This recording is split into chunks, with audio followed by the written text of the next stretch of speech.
Martineau. Sa vulgarisation est d'une grande clarté. La controverse adore Richard. C'est comme ça. Youpi! Oui, bon, d'accord. Ouais, puis, d'un côté, évidemment, son communicateur, mais de l'autre côté, communiquer.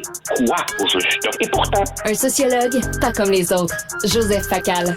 Joseph, peux-tu croire que 5 anthropologues ont été écartés d'un colloque à Toronto juste parce qu'ils disaient qu'il existe de telles choses que des hommes et des femmes?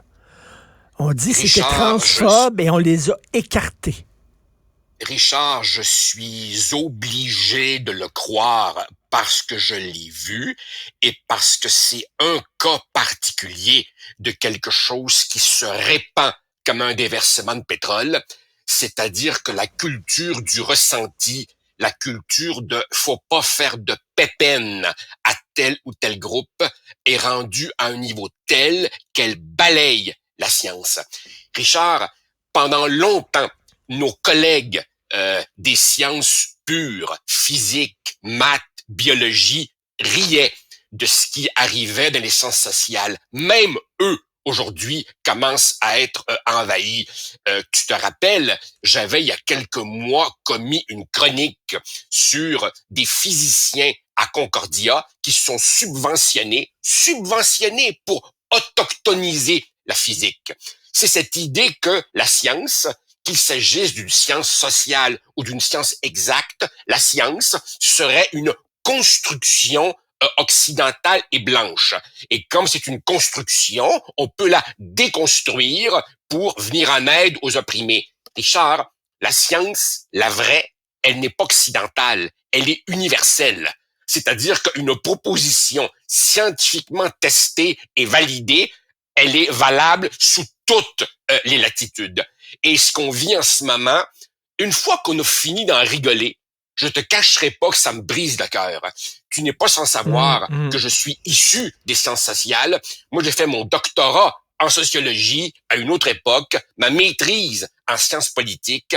Et quand je regarde ce qui se fait dans les départements aujourd'hui desquels je suis issu, je vois un recul de plusieurs décennies. Je vois une crise de crédibilité terrible. Je suis absolument atterré et ça va loin, Richard. Je vais te raconter une anecdote personnelle. Il y a quelques années, ma fille, qui termine l'université maintenant, était au cégep. Et au cégep, dans son cours de sociaux, elle est tombée sur un vieux copain d'études à moi qui faisait de la socio comme on l'a apprise. Les classiques, Max Weber, Durkheim, Marx, Tocqueville. Et ma fille est sortie enchantée de son cours de socio et elle m'a dit « Papa, je vais m'inscrire en socio. » Et là, mon copain prof et moi, on lui a dit « Non, puce, du calme. C'est parce que la socio que mon chum t'a enseigné et la socio que moi j'ai apprise, ça n'a plus rien à voir avec ce qui s'enseigne aujourd'hui, qui est essentiellement des formations en victimologie et des formations absolument pas scientifiques pour une raison simple, Richard. La vraie démarche scientifique, c'est que quand tu te lances dans une quête, tu ne connais pas le résultat d'avance. Or, dans beaucoup de ces travaux pseudo-scientifiques, mais qui en fait sont de la propagande idéologique, le résultat est connu d'avance. On sait bien que l'homme blanc, hétéro est coupable et que la société est indifférente aux doléances d'une minorité postulée comme opprimée et victime. Le résultat est écrit d'avance. C'est pour ça que c'est pas de la science. La vraie science, Richard, c'est la recherche de la vérité, qu'elle plaise ou déplaise au pouvoir politique ou religieux. À partir du moment où tu te dis « Non, on peut pas aller là parce que ça va faire de la pépène à un tel », t'es dans une posture anti-scientifique au départ. Et dans bien des départements universitaires et collégiaux, on vit en ce moment une gigantesque imposture. Imposture liée à des octrois de postes, à des subventions, etc. Il y a de véritables carrières qui se construisent et des carrières qui se détruisent. Donc, un anthropologue aujourd'hui ne pourrait pas dire dans une étude, mettons sur une tribu quelconque, les femmes cueillent des fruits pendant que les hommes vont à la chasse.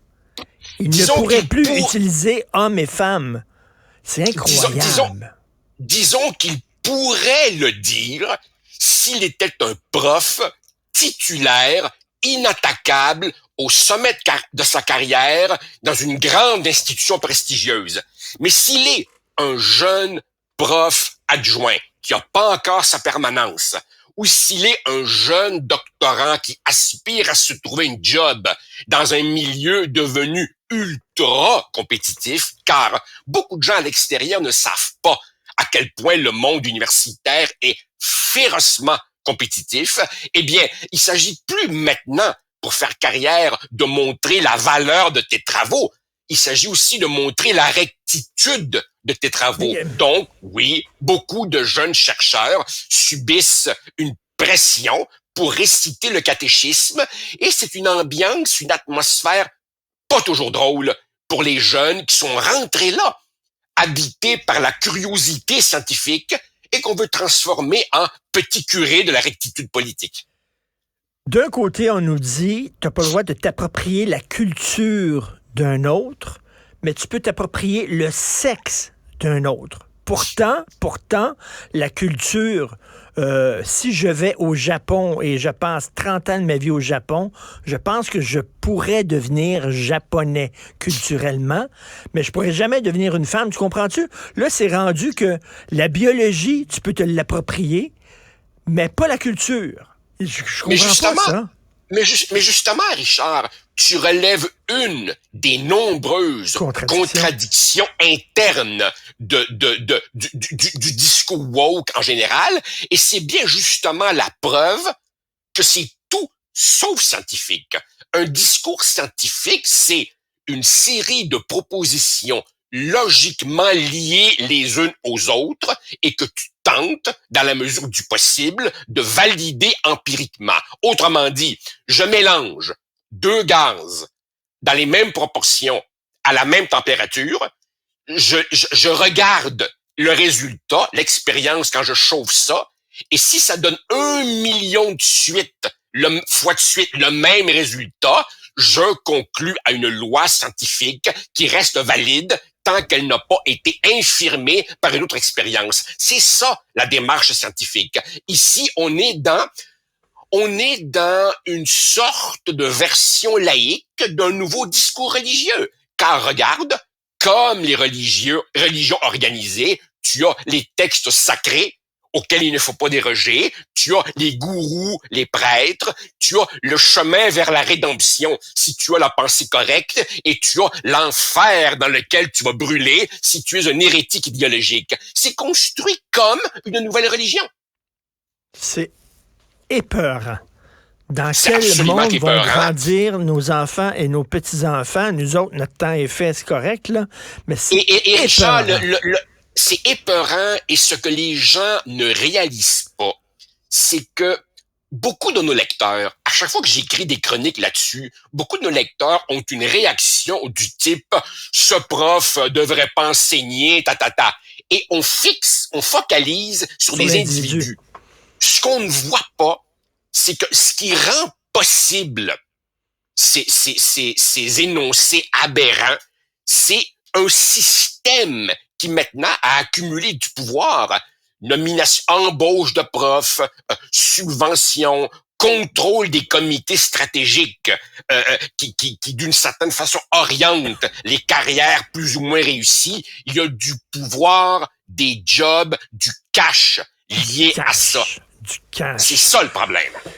Au Québec, par exemple, tu sais, dans le milieu universitaire, il y a eu une immense controverse, assez peu médiatisée, qui s'est traduite en lettres signées par des centaines de chercheurs pour que les organismes qui subventionnent les projets de recherche de nos jeunes doctorants évaluent les projets sur des bases strictement scientifiques et cesse de demander aux candidats, c'est quoi ton orientation sexuelle? Comment tu te définis spirituellement? Quelle est ta contribution à la diversité de la société canadienne? Excuse-moi, Richard, là, mais l'orientation sexuelle d'un chercheur, c'est pas de mes maudites affaires, ni des tiennes, c'est la vie privée. Mais non, on demande ça avant de savoir si ta carrière sera subventionnée ou pas. C'est effrayant ce qui se passe. C'est effrayant. Heureusement, il y a une contre-offensive, mais la contre-offensive, évidemment, est menée par des seniors comme moi, qui n'ont plus rien à perdre, qui sont en phasing out, à la retraite ou en quasi-retraite. Les jeunes chercheurs, eux, subissent une chape de plomb très étouffante qui n'est pas bénéfique pour ceux qui se soucient de réellement faire avancer le savoir. Et je le redis, les lendemains de veille vont être très durs parce qu'on va assister à un retour de l'extrême droite. Les gens vont tellement être écœurés qu'ils vont aller de l'autre côté. Et Richard, lis un des derniers numéros, ça me fera plaisir de t'envoyer la référence, un des derniers numéros de la grande revue britannique The Economist, avec laquelle je suis pas toujours d'accord, mais qui est la meilleure revue pour avoir un tour d'horizon à peu près complet de notre monde. Et j'ai vu un reportage sur la montée de la droite populiste dans plusieurs pays d'Europe. Regarde évidemment ce qui se passe aux États-Unis, regarde ce qui se passe dans certaines franges du Canada et même du Québec. T'as raison, les excès d'une gauche radicale devenue folle sont en train, comme un boomerang, de préparer le backlash d'une droite tout aussi stupide. Et on cherche le centre, le bon sens, la modération, le dialogue. Nous vivons, écoute, excuse-moi de citer, c'est le groupie qui parle, nous vivons un nouvel âge des ténèbres. Ben oui, tout à fait. Ben oui. Ben, écoute, le convoi antipédo à Ottawa. Ça écoute. fait partie de cet âge de... Tu sais, tu disais là, comme une tache de pétrole là, qui s'étend, l'obscurantisme, la bêtise. Einstein disait, il y a deux choses qui sont infinies, l'univers et la bêtise. L'univers, je suis pas sûr, mais la bêtise, je suis convaincu. Écoute, Richard, justement, brièvement, aux dernières nouvelles, et les nouvelles fraîches sont assez dures à obtenir parce que c'est assez mouvant. La police aurait procédé à 3 arrestations. Ils sont quelques dizaines de décervelés à Ottawa. Là. Le nouveau convoi, là, cette fois-ci, c'est pour les enfants et contre la pédophilie. Je veux te dire une chose, Richard.